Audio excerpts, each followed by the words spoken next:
Hello, Archie Dunlop here with Talking Astrology with Archie on Wednesday, December the 27th, 2023. Today I want to talk about Prince Andrew, the Duke of York. He has been in the news quite a lot recently for all the wrong reasons,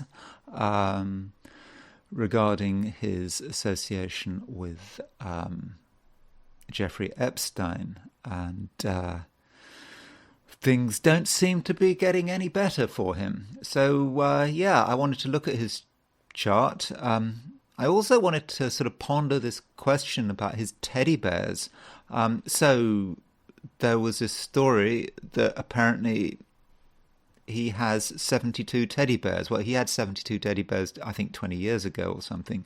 That was the story. But apparently in his bedroom, he has all these teddy bears, and they all have to be laid out in a particular way. And so when a maid cleans his room, I mean, this was the case, I think, in a story going back 20 years, maybe.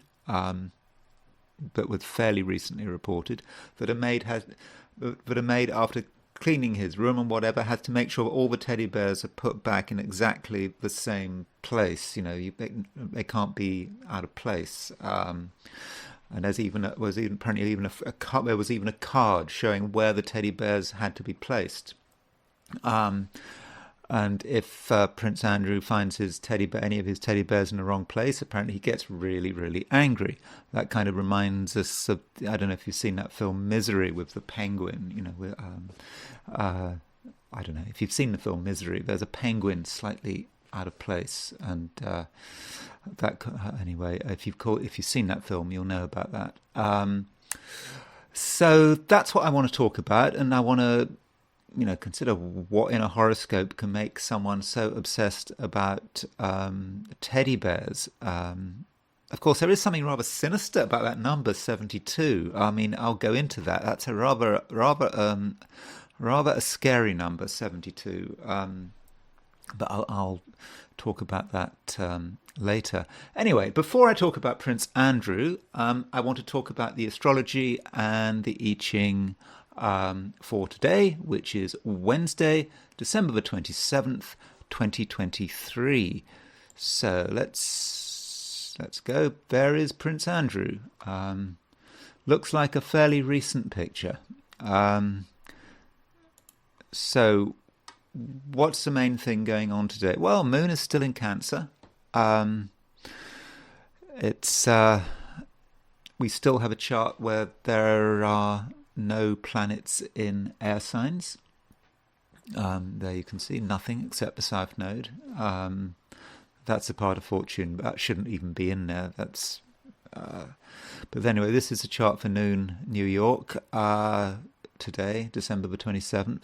No air, so it's not such a great day for sort of idle conversation, for idle speculation. If we want to express our random thoughts, maybe we better choose a better day. Focus with Moon in Cancer is, it's quite an emotional placement, Moon in Cancer. It's quite a good placement though as well, because the Moon does rule Cancer, so it's a good idea to be focusing on stuff like the family, emotional belonging, all that kind of stuff. Moon is it's separating from it, but there's still a sense in which the Moon is separating from a sextile aspect with Jupiter. So that's quite fortunate in its own way. But the Moon is also separating from an opposition with the Sun. In other words, a full moon. So if you're in the Americas, the full moon was, I think, by and large yesterday, Tuesday. If you're in Eurasia, Europe, Asia, Australasia, the full moon is or was today. So I think a lot of us are still feeling the aftermath of that full moon. a feeling of division, perhaps, a feeling that we're dealing with two concepts that are quite difficult to fit together. And that might relate to people with very different ideas, and they're just not going to get on. And in our own lives, we might see contradiction. We might want to do one thing, we might want to do another thing, and those two things that we want to do may be at odds with each other. And finding compromise may be really hard work. So the full moon does have its problems, although, as I said yesterday, Jupiter does aspect this full moon. Jupiter does trine the sun. Moon is sextile Jupiter. So there definitely seems to be a resolution here. And indeed today, the sun is exactly trine Jupiter. So, the sun is about our selfhood. It's us, trine Jupiter. So there's a real sense of where we should be going and what we should be doing and where we need to be expanding. And the sun in Capricorn is trine Jupiter in Taurus, earth signs. So that creates a possibility of financial optimism. Maybe we're going to have ideas. Even if we can't put these ideas into action straight away, then in the near future we should get our chance. Now, it's not all roses today.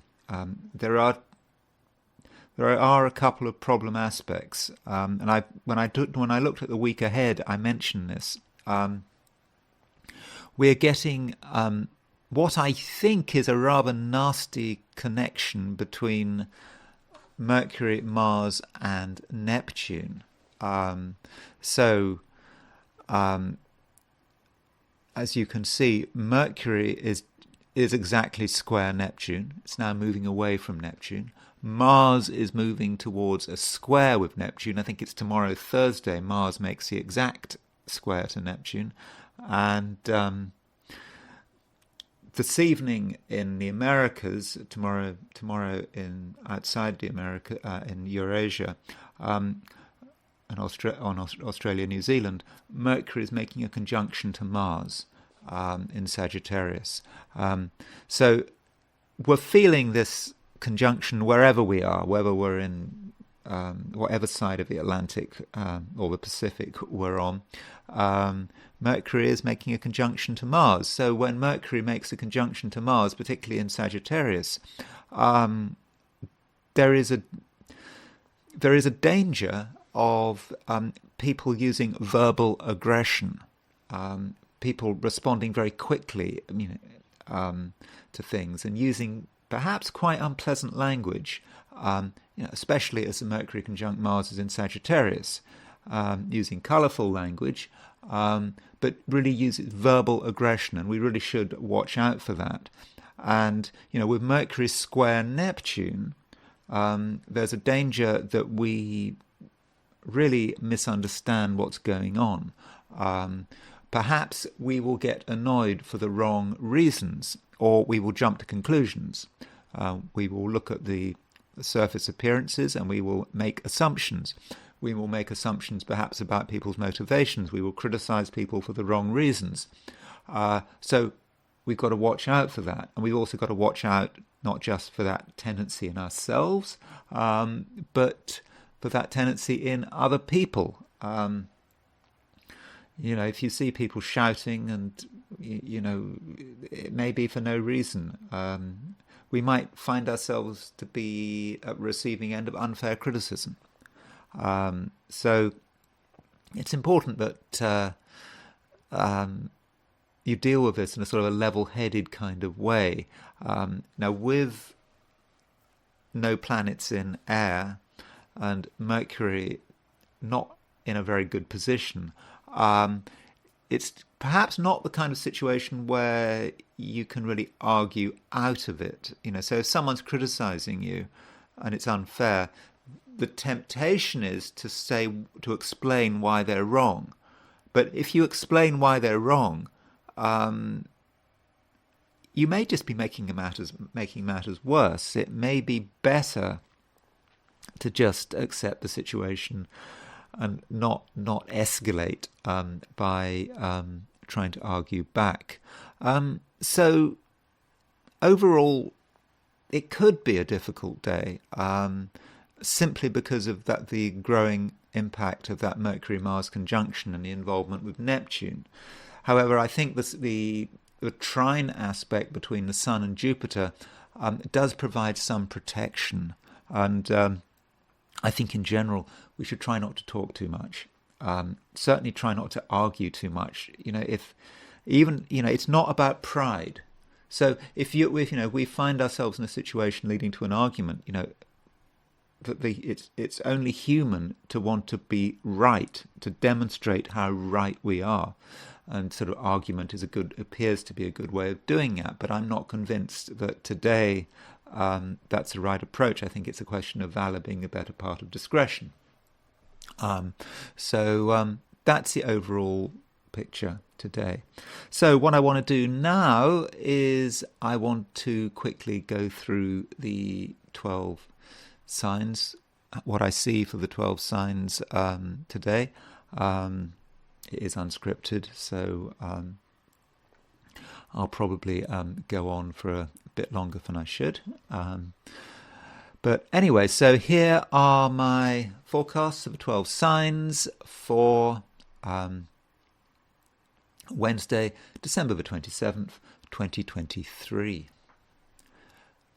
Aries, you feel that you have a lot to say. After all, Mercury is starting to make a conjunction to Mars, your ruling planet. However, you do have to be careful. You need to ask yourself whether you're saying the right thing and whether it is appropriate to say whatever's on your mind. There is a place for expressing yourself, but there are many places where it's not appropriate. So I think, Aries, you need to show some discipline. If you are going to express yourself with great force, make sure that personalities aren't involved. Talk about stuff that you find interesting. For example, philosophy or religion or politics. Yeah, you can talk about politics today, Aries, but provided it's not in the sense of picking an argument with someone who has different political views than you. So yeah, Aries, be careful and just remember that from an emotional perspective, if you want a happy, comfortable day, then just stick to your own space and only say things if you're really sure that you understand the people around you. Taurus, it's an okay day, Taurus, but you are still feeling the impact of a full moon. There are things you want to say. It is a communication day for many of the 12 signs. It is a communication day, but you have to be careful that you don't run into opposition. You may be, for example, Taurus, be focusing on small details, which you feel you understand, the facts of the matter, and in a sort of short-term sense you may be right, but in terms of a big picture you may actually have misunderstood it. And then when you try to talk about your plans for the future or what you want to do, you may find that you're actually wrong. So perhaps it's better to just reflect and listen See what other people have to say, rather than go wading in yourself. Yet it can't be denied that the Sun is trine Jupiter. Its Sun is exactly trine Jupiter, and Jupiter is moving through Taurus, your star sign. So Jupiter's been in Taurus for a long time, and Jupiter is a planet of good luck. It's been moving through your star sign. That's great, isn't it? And with the Sun trine Jupiter, I think you might have a brilliant idea, or someone might give you a brilliant idea. It's not what you're expecting. It's probably outside your comfort zone. It's something that, it's something you're not entirely familiar with. And when you first hear this idea, you're going to think, no, that's not for me. But think about it again, because there may be a real opportunity here for you. Gemini. So when we look at these forecasts for the 12 signs, we focus on ruling planets. And the ruling planet of Gemini is Mercury. And Mercury is not in a great position. We know it's going retrograde, but it is making a conjunction to Mars. It's making a square to Neptune.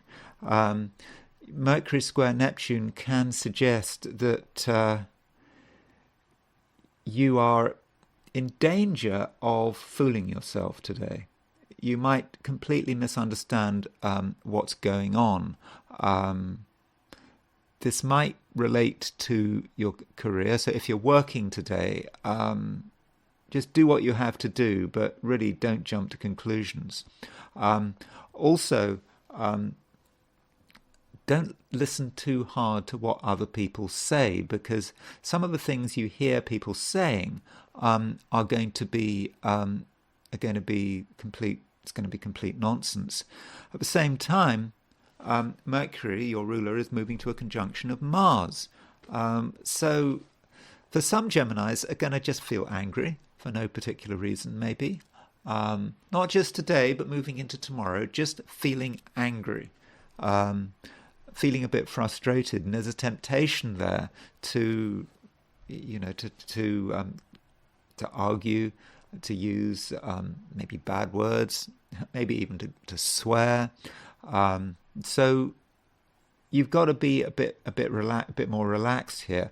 Also, remember, if you're feeling angry, there's a danger that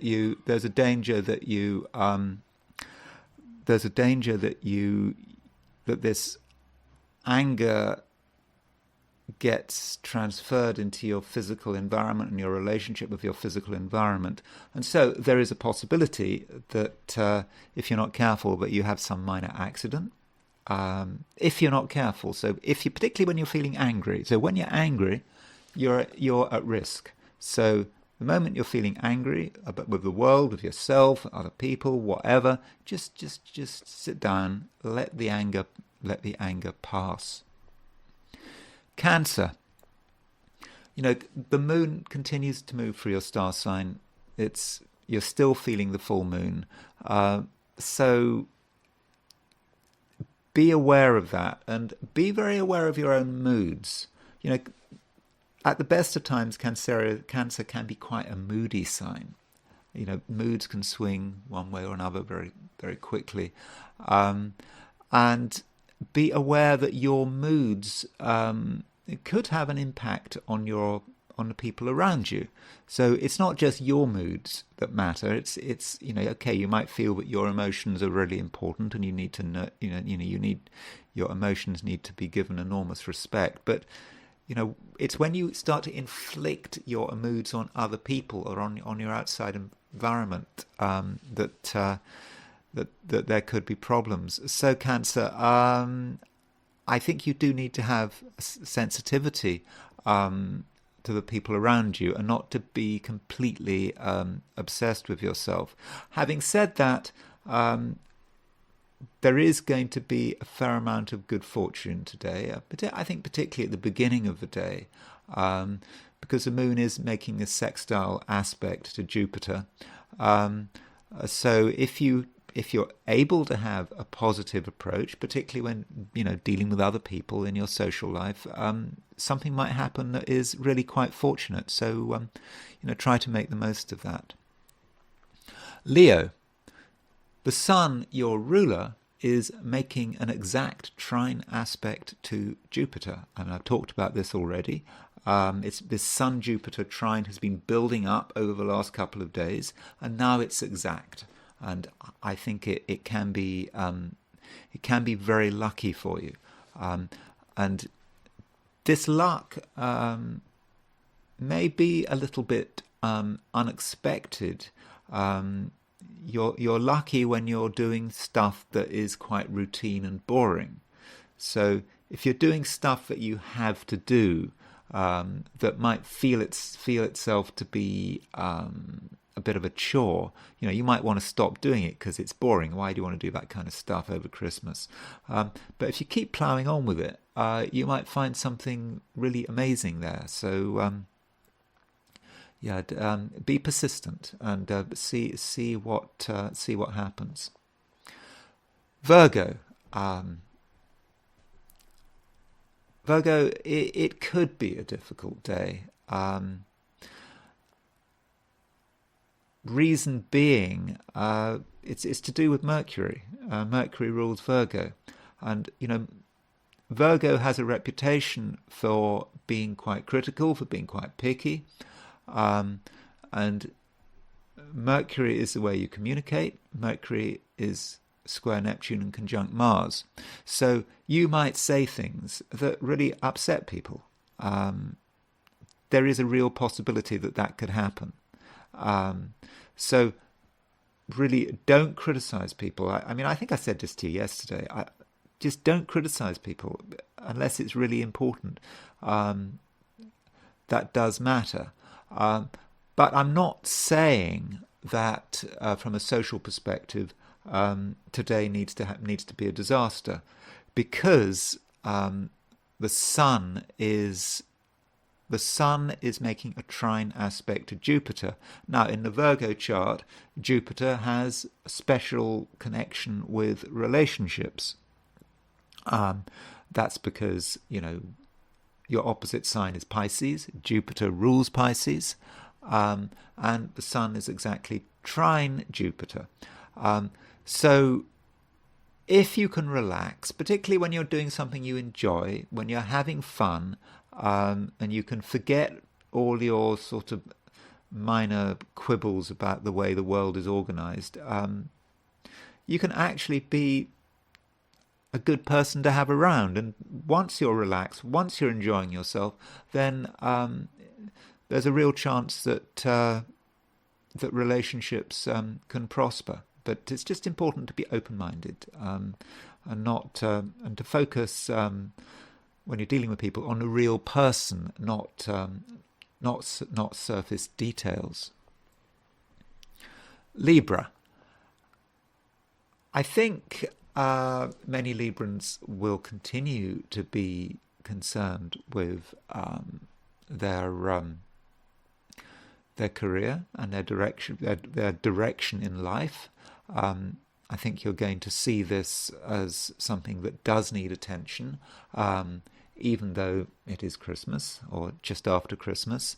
And I think you might find that if you can put your energy into things which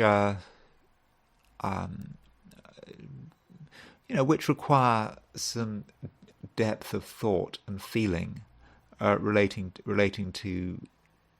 to your future, your direction, your movement ahead. A bit of research might be a good idea. Also, in terms of what's been happening at work recently, it might be a good idea to do some reflection. You don't have to have loads of people around you to do this reflection. A bit of reflection, and you might have some important realizations about what you should be doing. Now, as far as relationships are concerned, you may find some of the people close to you talk too much. and what they're saying is not really of very high quality. So what you have to do is probably just accept the situation, let people say whatever they've got to say, and in the end, they'll run out of words, and everything will be fine. Scorpio, it's you who really feels that you've got things to talk about. I mean, Mars is your ruling planet, and Mercury is moving towards a conjunction with Mars. This conjunction is exact. It's exact today if you're in the Americas. It's exact tomorrow if you're in Europe, in Europe, Asia, Australasia. And this exact conjunction with Mercury and Mars is going to make you verbal. I mean, I know that very often you like to keep your thoughts to yourself, but I think that's going to be difficult. I think you will have things to say. But you do have to ask yourself, is this something you need to do? Do you really have to? Did you really have to say it now? Is now the appropriate moment? Danger being that you might say things that you later regret. You might feel that you've actually, if you say the wrong thing, you might actually feel that you compromise yourself, that you kind of let out some secret.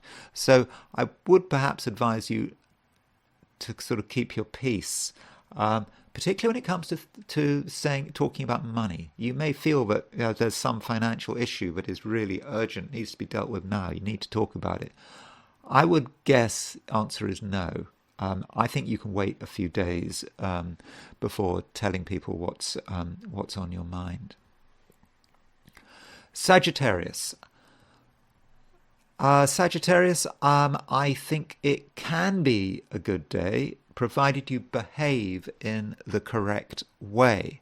Now, I think the temptation is going to be to make a lot of noise. You're going to want to tell the world that you're here, that you've got things to say, that you've got big ideas, all that kind of thing. But I don't think so. I don't think you have to announce your presence. Instead, you should be focusing on an aspect between the Sun and Jupiter. So Jupiter is your ruling planet, and the Sun is making a trine to Jupiter, but it's not a very spectacular trine. This trine is in Earth signs. The Sun is in your solar second house connected with money, and Jupiter is in a house connected with details, hard work, that kind of thing. And so there is good fortune for you today, but it's a kind of good fortune that you don't shout about. It comes through hard work, through just focusing on finances in a very sort of methodical way. So if you've got the discipline, then you can take advantage of this aspect between the Sun and Jupiter. Capricorn. I would have said it should really be a good day for you, Capricorn. After all, the Sun is moving through your star sign, and the Sun is making a trine to Jupiter. Jupiter is a planet of good fortune, and Jupiter is currently in an extremely creative sector of your solar chart. So Capricorn, it's okay to be creative. And real creativity is not about other people.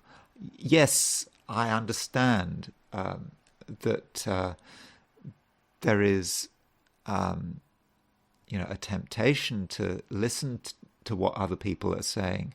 After all, the moon is in Cancer. Cancer has the moon in Cancer. Moon in your chart has a particular relevance to other people, and so people are going to be wanting your attention. Sure, give them some attention, but not all of your attention. And just remember that real creativity, real personal creativity, in a way, stems from something private. It's not something that can be entirely shared. So do what you enjoy, and don't feel any need to apologize for it. Aquarius. I think in many respects it's going to be a fairly low profile day. I don't think there's anything that you have to do, but I wouldn't entirely exclude other people, particularly, partners, people close to you, because they really do have something to offer. You might feel that it's, you want to do your own thing, but just consider that some of the people around you could really do you a lot of good if you just give them a chance. And finally, there is Pisces. I think if you are selfish and you do things your way, it should be okay. You've got things you want to do. I would suggest that you just go and do them. I don't think you're going to cause any damage.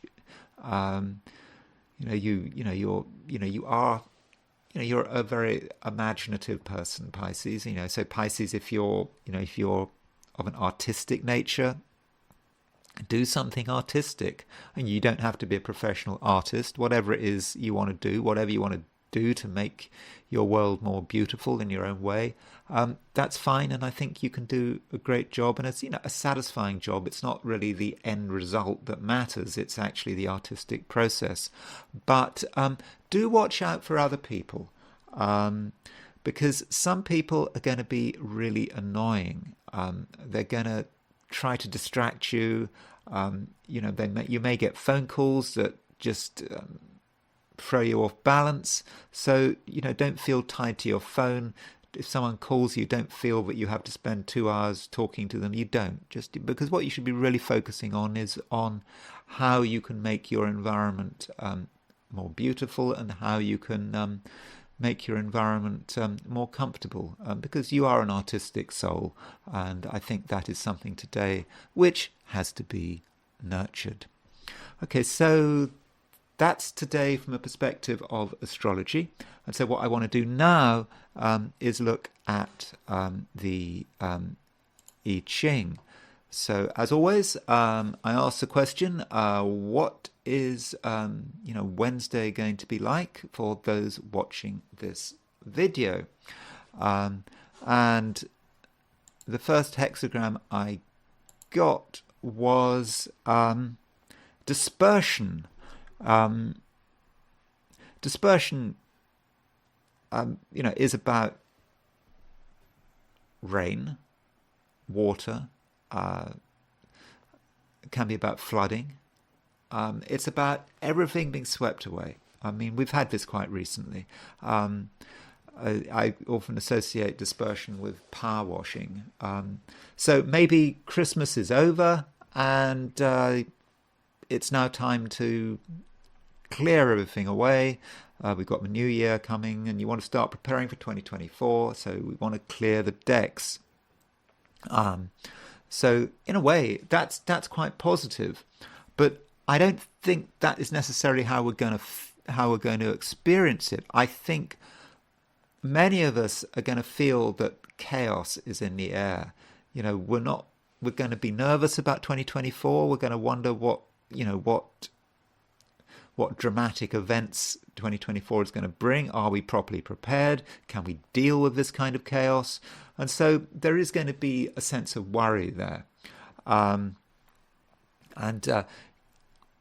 In certain situations, we're going to have fear, especially if we're meeting with authority figures. I don't know what you're doing. Maybe not. Maybe you're not going to be meeting with authority figures. If you happen to be meeting with an authority figure today, there may be a lot of fear there. But don't worry. your own response to this authority figure will be fine. You will respond in an appropriately humble way, and that humbleness will be appreciated. And it's also possible that amongst this chaos, we have an idea. There is an idea. Maybe that relates to the fact that in the sky we've got Sun trine Jupiter. I think Sun trine Jupiter might be the idea. A wonderful way of dealing with the situation. And clearly this is the way forward. We are shown what to do. We're shown it's there. It's absolutely obvious what is required. And really there's no need to worry. And so we have this idea, and then we can move to the next hexagram. Next hexagram. Hexagram 4, youthful folly. This is a really interesting hexagram. You know how it is. I don't know if you've played with tarot cards, particularly tarot cards. I suppose it's the same with I Ching. You sometimes you get into this horrible, vicious, I don't know, I won't say a vicious circle, but you get into this sense that, you do the tarot cards and you get a bad reading, or so you give yourself another, because you give yourself another reading, and you get another bad reading and another bad reading, and it just drives you mad. You can do this with the I Ching as well. If you keep asking the I Ching, you just get the same reading, and it just tells you the same message. And really, what the I Ching is actually telling you when you get the same, probably with tarot cards as well, it's telling you, go away. I've told you what the answer is. You know what the answer is. Why do you keep consulting me? And the I Ching has a special hexagram for telling you you're asking the oracle too much. It's telling you to go away. And hexagram 4 is the go away hexagram. It's telling you you're asking, you know the answer. Stop wasting my time. And so in terms of youthful folly, when we look at it in terms of a previous hexagram, it's like when you think about what you're concerned about, when you think about the chaos around you, and you're asking for a solution, you already know the solution. You already know what needs to be done. In a way, this is an absurd thing to say, but you watching me right now is a waste of time. I can't tell you anything useful because you already know the answer. I mean, that's what hexagram 4 is actually telling you. You can almost stop watching me, and because you know what you know the answer, you know what needs to be done, and I shouldn't be facilitating you wasting your time. And I suppose I'm wasting my time as well. But anyway, that's the issue with hexagram 4. But so if you're concerned about something, you already know what needs to be done, and it's great. You've been given a really good solution. Maybe that's a Sun trine Jupiter. It might be tough. It might not be what you want to do, but that's what the answer to the problem is already quite clear. Okay, so that's the I Ching. Now I want to talk about Prince Andrew. So I've already talked about Prince Andrew. I don't want to talk about I don't really want to talk about him and what's her name, Virginia Giuffre. I don't quite know how to pronounce that word. I have looked at his chart and Virginia Giuffre's chart together. It's interesting actually that Prince Andrew and Virginia Giuffre, I think they have pretty much the same ascendant, both sort of around 11 Leo, I think, off the top of my head. So anyway, here is Prince Andrew's chart. Now, the reason I wanted to talk about my first reason for wanting to talk about Prince Andrew was the teddy bears, because I was looking on YouTube at this interview, I think it was with a former Royal Protection Officer, and he was mentioning that that Andrew had 72 teddy bears. Then, when, I don't know, maybe it's changed. Maybe he's got more, maybe he's got less, maybe he's got rid of them all. I don't know. But at a time, apparently, he had 72 teddy bears, and they had to be all in exactly the right place. Now, 72, when I hear the number 72, I think of the 72 demons, because traditionally there are 72 demons. If you consult any sort of old sort of occult book, you will see this mention of 72. So is it true that the teddy bears are Prince Andrew's 72 demons? I don't know. Maybe these demonic entities which are spurring him on to do terrible things. I don't know. But so why would someone be so concerned about their teddy bears like this? Because this is not normal behaviour. To be so obsessed about, well, it's not normal behaviour. There's nothing wrong with having teddy bears. There's nothing wrong with having 72 teddy bears. But there is something wrong about getting really obsessed about how they should be placed and throwing a fit if some maid gets them in the wrong place. So where might that be? How might we see that in his horoscope? Okay, he's got the sun in Pisces. So he was born February the 19th, 1960. Almost at the moment the sun went into Pisces, that's when he was born. So with Pisces, you see the concept of chaos, letting go. Why not let the teddy bears be all over the place? Why can't the room be full of teddy bears everywhere? Why do they have to be placed in the right place? Particularly if you've got the sun in Pisces. Well, his sun is opposition Pluto, so Sun-Pluto oppositions can be a little obsessive. That is a possibility. And Pluto is in Virgo. Now, I know that Pluto in Virgo, it was in Virgo from the late 50s through to, I don't know, about 1970, 71. So it was in Virgo for a long time. A whole generation of people have got Pluto in Virgo. I've got Pluto in Virgo. But in his case, perhaps the obsessiveness of Pluto in Virgo, obsessed about details, opposition the sun. Here is someone who is sun in Pisces. There is a sense of emotional turmoil, chaos, whatever. And so Sun opposition Pluto, he's trying to sort it all together. It's like getting his teddy bears right in the right place is like getting his life in the right place. So that is one possibility. We might also look to his moon in Scorpio. Moon in Scorpio, it's quite away from the IC, but it is in his fourth house, whether you use the whole sign houses or the Placidus houses. And Moon in Scorpio, moon is in its detriment in Scorpio. Sorry, is that right? Yeah, it's fallen in Scorpio, because Moon is exalted in Taurus. It's fallen in Scorpio, and Moon in Scorpio really is brooding. It's holding on to things. So you might think Moon in Scorpio, he's kind of holding on to the past. I suppose the teddy bears are sort of symbolic of sort of a perfect time when he was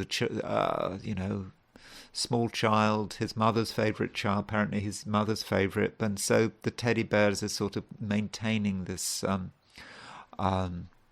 perfect world which he can never refine, but hence the anger.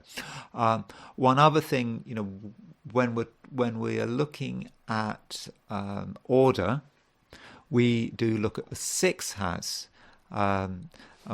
We notice he's got Saturn on the cusp of the sixth, and he's got Venus-Mars conjunction in the sixth. So maybe the obsession with teddy bears has also something to do with the sixth house.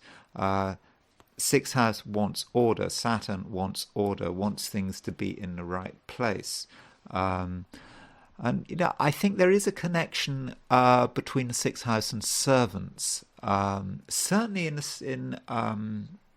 Indian astrology, there's a connection with the sixth house and servants. But yeah, sixth house and servants. So Saturn, Venus, Mars, maybe telling us how he treats his servants. Um, and maybe Mars in the sixth house represents perhaps treating servants badly. I mean, that is a possibility. Of course, most of us don't have servants, but if you do happen to have servants, maybe the sixth house is going to be quite important. Now, as far as Prince Andrew's woes are concerned, I was thinking about that interview he did with Emily Maitlis in November 2019, and this interview it did relate to Virginia Giuffre. This was the interview where he said he'd never met the woman. There was this. It had been said that he'd been dancing with her or something like that, and he said that he'd been covered in sweat. And Prince Andrew said that can't possibly be him because he doesn't sweat, or at the time he didn't sweat. He had some medical condition. I don't want to go into the details of the interview, but this interview was a complete disaster. It didn't convince anyone, and I think a lot of his immediate troubles, at least in terms of his reputational troubles, started with this interview. This is an interview he thought he'd done a really good job on this interview. And yeah, actually, it was a disaster. So I thought it might actually be quite interesting to look at the way his chart and Emily Maitlis's chart relate to each other. I'm not interested in Emily Maitlis as an individual. I'm only interested in her in terms of how her chart relates with Prince Andrew's chart. So this was the woman who interviewed him, and it seemed to be such a bad interview. Straight away, Andrew is a Pisces, and Emily Maitlis is a Virgo. So you can see she's got the sun at 13 Virgo. So that's not good. If you're a Pisces, you probably don't want to be interviewed with a Virgo, because if someone has got sun in Virgo, they're probably quite good at, and they're a professional journalist, they're going to be quite good at focusing on details. That's what journalists do. And so her Virgo, her concern about details is clashing with her sun in Pisces. Furthermore, she has not just got the sun in Virgo, but she's got Mars in Virgo. So you can see that her Mars, I don't have her time of birth, her noon position of Mars is at 212 Virgo. So her Mars is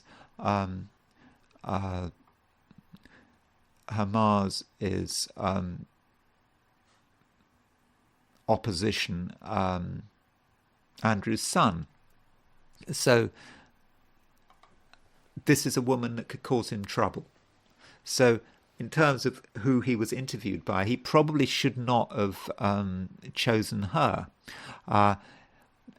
Also, notice Emily Maitlis's moon. Emily Maitlis has moon in Scorpio. We don't know where precisely her moon is, but Andrew has a moon in Scorpio. Emily Maitlis has a moon in Scorpio. We don't. So the fact they have the moon in the same sign, perhaps reasonably close to a conjunction with each other, but we don't know for sure because we don't know Emily. I don't know Emily Maitlis's birth time. Maybe she's able to pick up on him in terms of from an emotional perspective. But yeah, I think the fact that Emily Maitlis had Mars in Virgo, Sun in Virgo, and and he's a Pisces, and her Mars opposition, his Sun in Virgo, his Sun in Pisces, really caused, really was not advisable. That was not the person she should have been interviewed by. Then we have the actual interview. So the interview took place on the afternoon of November the 14th, 2019, and it was aired 2 days later. So I'm just going to look at the chart for when the interview took place. I said I don't know when in the afternoon. I've just gone for 3 p.m. So this is this interview, 2019. Now this interview.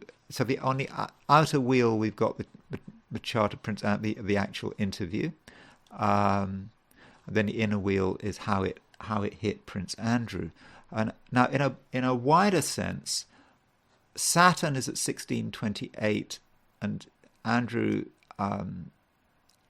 has his Saturn at 14 Capricorn. So this whole thing happened when Andrew was in his, so it was in 2019, so he would have been 59 years old, I think, when this happened. So this was just around the time of his second Saturn return. So we have a Saturn return when Saturn returns to where it was when we were born, when we're 29.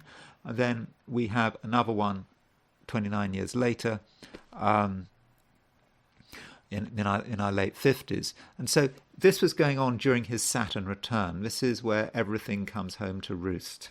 This is the time he's in. This is what happens to him. So it's a time where he has to face reality and accept the consequences of his actions. Now, I don't think that this was a good time to be having an interview. At the time of the interview, the moon was in Gemini. Okay, that might be okay, but if you look at the interview chart, the moon was in Gemini, it was square Neptune, and it was opposition Venus. I think there's really plenty of scope for things going wrong here. Let's just look at the interview chart quickly. So this is a chart for the interview. So if you look, moon in Gemini, opposition Venus, square Neptune. Is this really the time you want to be interviewed with that kind of configuration? I don't think so. And then when you look at how this interview chart connects with Andrew's chart, Mars is at 2655 Libra.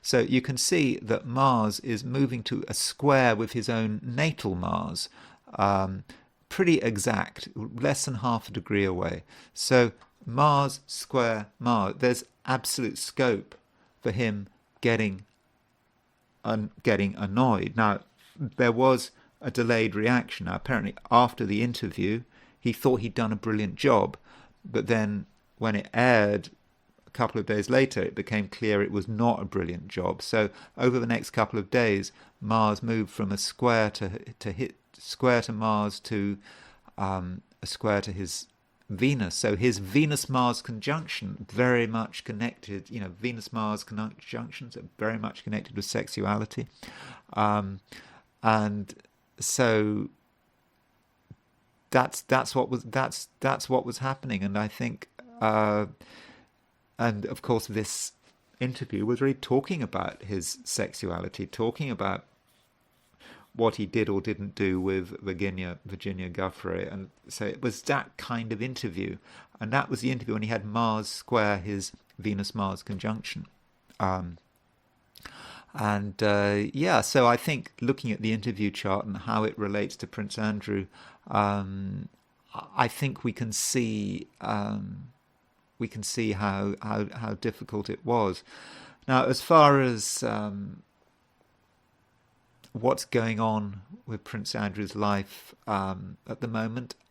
I think I just want to go straight to his Vedic chart. So his Vedic, I set up his Vedic chart. This is Andrew's Vedic chart. So you can see that Venus-Mars conjunction in his chart, which was in the 6th house in his Western chart, is in his 7th house in his Vedic chart. So Alina, a lot of his problems come about through relationships and how he deals with other people. So as far as where he is in his life at the moment,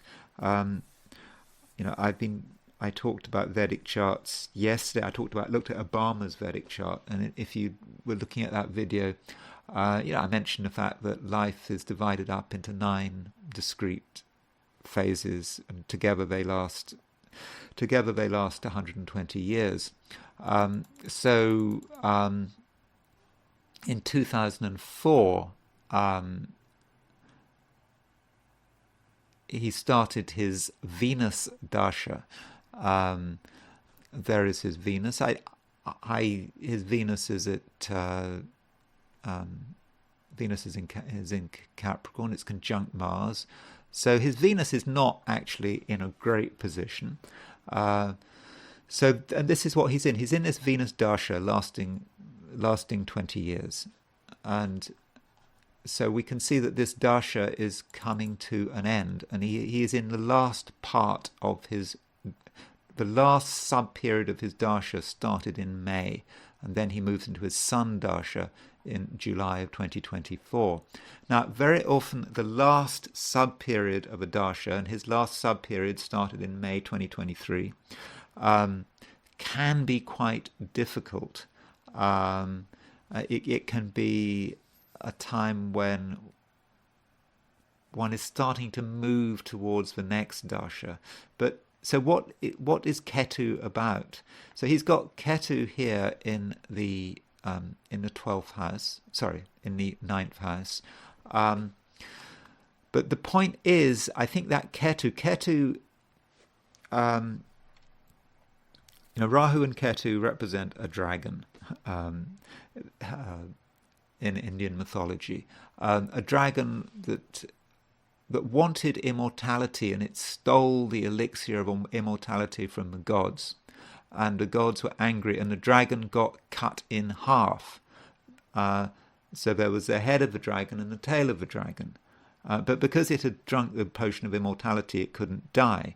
So at least with the head of the dragon, Rahu, that's got a head. But the tail of a dragon hasn't got a head. So I don't think he knows what he's doing here. Also, he has something called Kala Sarpa Yoga. Now, Kala Sarpa Yoga is when there's his north node, south node, when all of his planets are on one side of the node axis. That is Kala Sarpa Yoga. And Kala Sarpa Yoga literally means, I believe, time of the snake. Kala means time. Sarpa in Sanskrit, I believe, means snake. Cognates, I think that's spelled S-R-P-A, which is obviously cognate with serpent. And it represents a sort of a very fated life. Now, it may well be that Prince Andrew's behaviour and whatever he's been doing, one's sort of keen to blame him. Maybe just this is the way he is. Maybe this is the way he had to be. I mean, everything is very fated, but now he's got his south node coming in. It is all that, the fate is coming out of the woodworks. So I think that since July, things are probably starting to get difficult. And then July of next year, 2024, is when he moves Dasha. He moves in from his Venus Dasha to his Sun Dasha. And his Sun is in the 8th house. I don't think his Sun is in a great position. Further, Saturn at the moment, I know it's in Pisces in the Western zodiac, but actually in the Eastern zodiac, Saturn is in Aquarius, and it will be in Aquarius. It's in Aquarius now, and it will be in Aquarius next year as well. So he's got Saturn in Indian astrology on his transiting his Sun, because Saturn transits the Sun throughout the whole time it's in the sign. So in Western astrology, we watch Saturn move away from the Sun, but in the East, it's transiting Saturn throughout the time it's in sidereal Aquarius. So the moment his Sun dasha starts, he will be in a dasha that is being transited by Saturn. So I know things look difficult for Prince Andrew at the moment, but I suspect things might just become more difficult. One other thing before I go is I want to say something about his moon. Now, when I talked about Obama, I mentioned that Obama had the fifth house. Obama had the moon in the fifth house in his Indian chart in Taurus, and I said how great this was. Moon is exalted in Taurus, very close to its degree of maximum exaltation, 3 degrees Taurus. I think Obama's eastern moon is about 10 or 11 degrees Taurus, so really close. Now, Prince Andrew also has the moon in the fifth house. And I also said that the fifth house is about purva punya, past life credit. Now, it may be because of what he did in a previous incarnation. He was given this great opportunity of being born into the royal family. But that's the purva punya, past life credit. But his moon is not in Taurus. His moon is in Scorpio. His moon is at 2 degrees 11 minutes Scorpio. The moon has its degree of maximum fall in Indian astrology at 3 degrees Scorpio. Andrew's moon is at 2 degrees 11 minutes Scorpio. So his moon is really, really bad. It might be in the fifth, but there might be, I don't know, maybe moon in Scorpio in the fifth is about a lot of negative past life credit, mixed past life credit. But this stuff that he's in, it's been building up perhaps over some lifetimes, and so it's all rolling in now. And of course, the moon is also ruler of his ascendant, which really doesn't help. And if you look at his Vedic chart, in October 2024, in just over a year, he's in his Sun major period and Moon sub period. So I'm thinking that actually could be really difficult. So I don't think things get any better for Prince Andrew. It doesn't look great. So that's Prince Andrew. I've talked about him before. I hope you thought a second look at Prince Andrew was worth it. Yeah, thanks a lot for listening. Again, if you enjoyed this video, I'd be grateful if you liked it. If you're not subscribed, again, I'd be grateful if you were to subscribe.